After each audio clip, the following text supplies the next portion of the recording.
terkasih di dalam Tuhan, dalam Injil tadi dikisahkan sebuah pesta pernikahan di Kana di Galilea, dan Maria, Yesus dan juga para muridnya diundang juga sebagaimana tamu-tamu lainnya untuk hadir di dalam perjamuan itu. Dan seperti kita ketahui, dalam setiap perayaan perkawinan orang Yahudi itu, terutama keluarga yang berada, yang ekonominya menengah ke atas, selalu membuat pesta dengan meriah. Sekurang-kurangnya bagi yang mampu, bagi yang kaya, pesta pernikahan itu akan diselenggarakan selama seminggu. Dan anggur-anggur terbaik akan dihidangkan dalam perjamuan pernikahan itu. Tetapi dalam pesta perkawinan yang disebutkan tadi, ternyata memang meski keluarga panitia sudah mempersiapkan segala sesuatunya, termasuk anggur yang menjadi ukuran meriah tidaknya sebuah pesta itu, ternyata juga kecolongan. Mereka kehabisan anggur. Lalu Maria cepat-cepat menanggapi situasi itu, lalu menyampaikannya kepada Yesus. Tentu saja tidak ditulis di Injil ini. Ya, tentu ada bisikan juga. Di samping Maria menyaksikan sendiri apa yang terjadi, kehabisan anggur, tapi juga pasti ada anggota panitia, anggota keluarga dari sang mempelai yang mendekati Maria sampai Maria tahu peristiwanya bahwa ada kehabisan anggur. Lalu Maria menyampaikannya kepada Yesus Kristus, mereka kehabisan anggur. Lalu diberi tanggapan yang amat negatif oleh Yesus Kristus sendiri dengan berkata, "Mau apakah engkau daripadaku, Ibu? Saatku belum tiba." Ya, dalam pengertian Injil, apa yang dikatakan Yesus itu memang benar, saatnya belum tiba. Ya, dia akan datang ke dunia ini untuk menderita, wafat di salib, dan nanti dibangkitkan oleh Allah mengalami kemuliaan. Itulah saat Yesus. Itu kan belum terjadi, ini baru di awal perjalanan. Lalu diminta bantuan untuk bertindak atas peristiwa kekurangan anggur itu. Tetapi Maria ini seorang yang beriman mendalam dan luar biasa. Masih melanjutkannya lagi. Apa yang dikatakannya kepadamu, persiapkanlah itu. Dia yakin sekali bahwa Yesus ini pasti akan memberikan pertolongan, dan memang itu terjadi.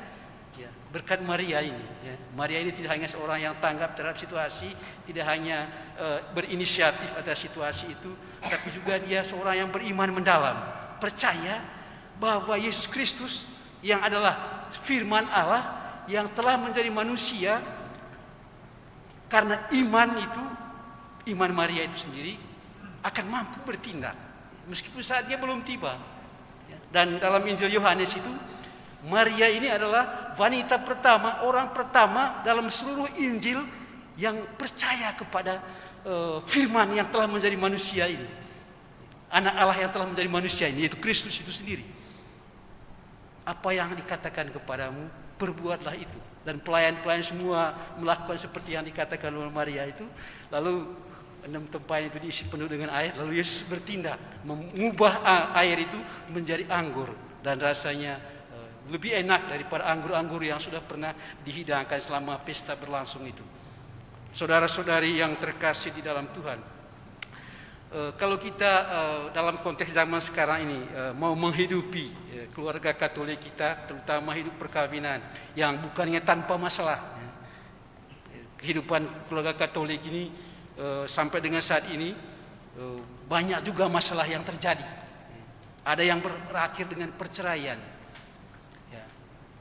Mungkin pertanyaannya itu, apakah kita sebagai keluarga Katolik itu berani seperti Maria itu menyampaikan masalah apa yang kita alami kepada Tuhan sendiri? Karena keluarga Katolik itu tidak berjalan sendiri, sama seperti peristiwa di Kana ini.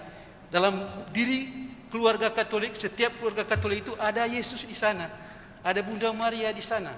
Apakah kita selama mengalami kesulitan dalam hidup berkeluarga, hidup perkawinan ini, sebelum berakhir dengan perceraian itu, pernahkah kita seperti tadi peristiwa di Kana itu menyampaikannya kepada Yesus?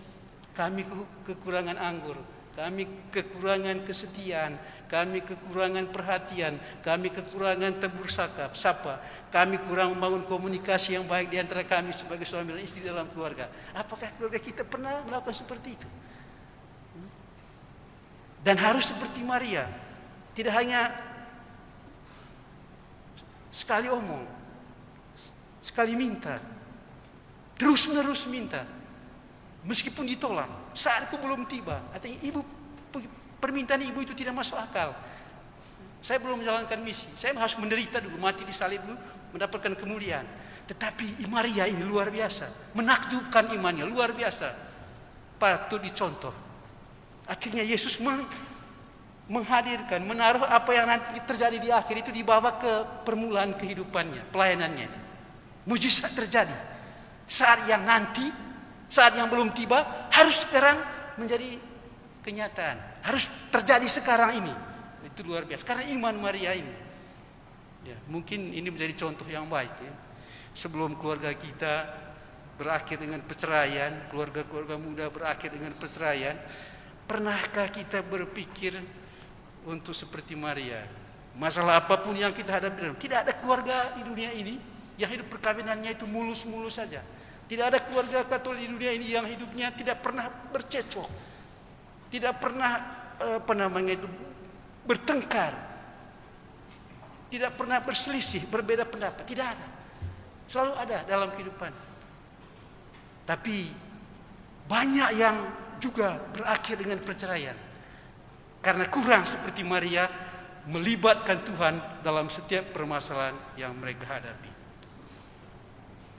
Mungkin dalam setiap keluarga kita bisa bertanya, masing-masing kita bertanya, apa yang masih kurang dalam kehidupan keluarga kita ini? Apakah unsur kesetiaan? Apakah unsur komunikasi? Apakah unsur kurang melibatkan Tuhan segala sesuatu, mengandalkan kemampuan sendiri, tidak melibatkan pihak lain, pihak yaitu Tuhan sendiri yang tidak pernah meninggalkan kita, selalu ada bersama dengan kita, seperti perkawinan di Kana ini. Karena itu saudara-saudari yang terkasih dalam Tuhan, sebelum terlambat, apapun kehidupan keluarga Katolik kita, perkawinan, kehidupan keluarga hanya akan bertahan dan langgeng kalau di setiap permasalahan yang dihadapi kita selalu menempatkan Tuhan di dalamnya, sehingga Dia bisa menyempurnakan apa yang masih kurang dalam penghayatan kesetiaan, komunikasi dan relasi di dalam keluarga. Selamat berjuang, Tuhan memberkati. Mari